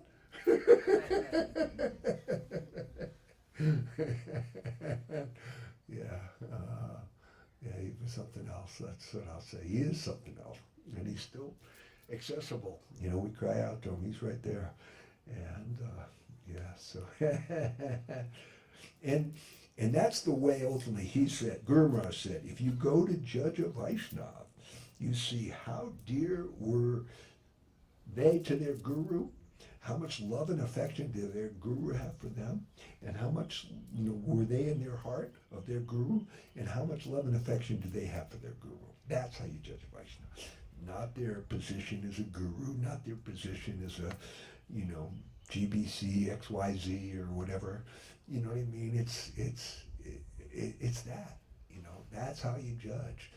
Not from their dress, not from their titles, not from their, stinking badges. You know what I mean? It's their how much love did their guru have for them.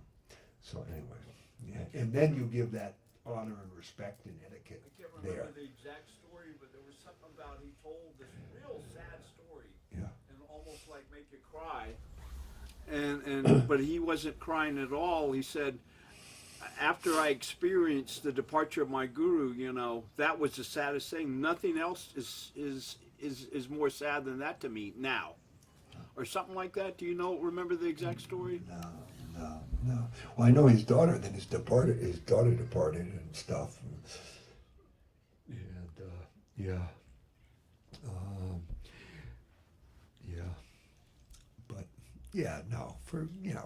But he said, I know my duty. After Guru Maharaj left, he goes, but I know my duty is not crying. My duty is, like seeing to the devotees and seeing to the service and whatnot, and like that. And yeah. Goda.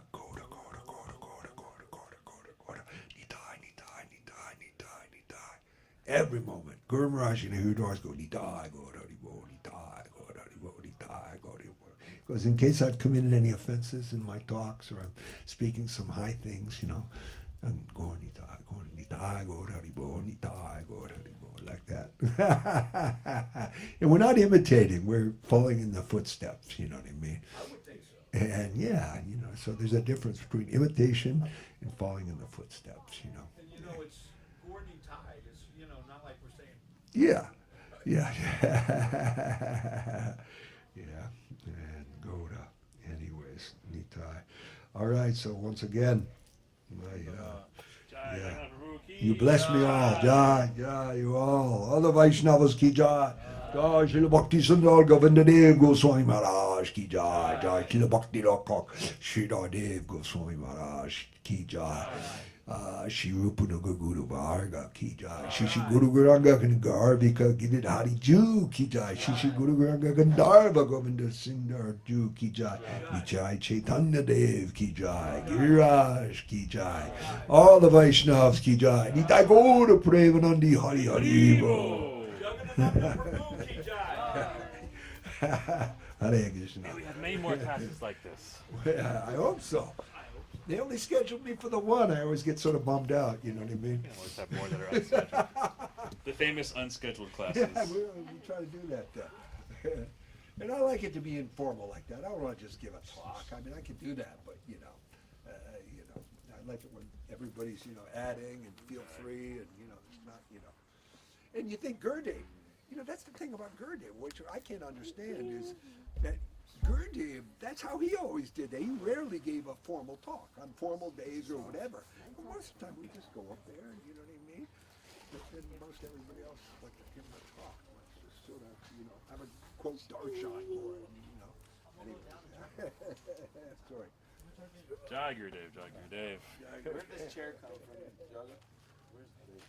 Hey, Jagadananda, where was this at? Oh, Over there. I'll get it. Goda. Starting to feel the effects of the hill. Bunch up on. How long are you guys staying? So, how do you pronounce your name again?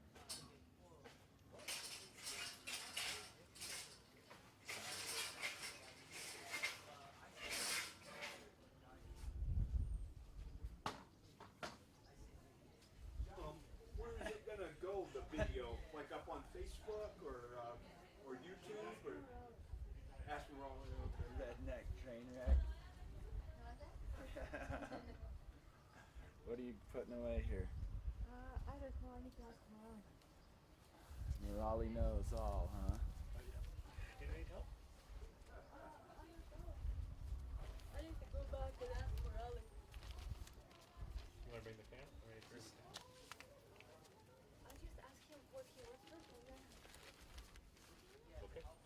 Where are you living now, Prabhu? Oh Lord. I live in I live up in Oh, you're in Salt Lake. I'm from Salt Lake. Oh, okay. I live in Hueyville, up north of here. Oh, okay. Yeah, just, Oh, so you're close. You're close. Fairly close. I mean, sort of. You sure we shouldn't just take it down to her? Oh, right, right. So kind of close, like me close, Yeah. and even a little less so down and with ask you. him what's I'm like an hour south of Oregon. Oh, okay. I'm up there, you know? In California, but like on the border. Yeah, just like an hour south of Oregon up there on the border. Oh, okay. You going to the beach? Yeah. Oh, that's okay. You are? Well. What I time is will. it? Do you know? I hope I wasn't a disturbance. I don't know. I just always get inspired to Jagadananda. I know. He gives Such good stories. Yeah. Tiny, tiny, tiny, tiny, tiny souls. We were just tiny, tiny,